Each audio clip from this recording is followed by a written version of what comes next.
سلام بچه‌ها، میخوایم بدونیم چرا آب دریاها شوره. بهتره قبل از هر توضیح یه نگاهی به چرخه آب بندازیم.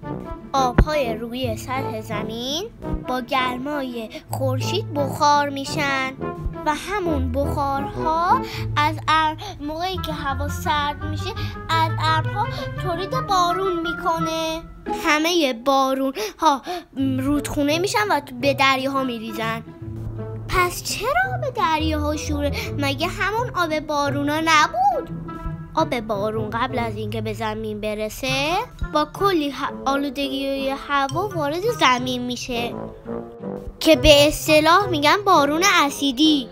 البته به غیر از همین بارون اسیدی، رودخونه ها قبل از رسیدن به دریا کلی راه طی میکنن، از کلی سنگ رد میشن و اونا رو میشکنن.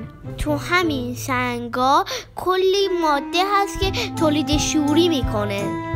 تمام این آبها با همین کیفیت به دریا میرسن و وقتی هم دوباره خورشید اونا رو بخار میکنه تمام این نمک ها تو دریا میمونن.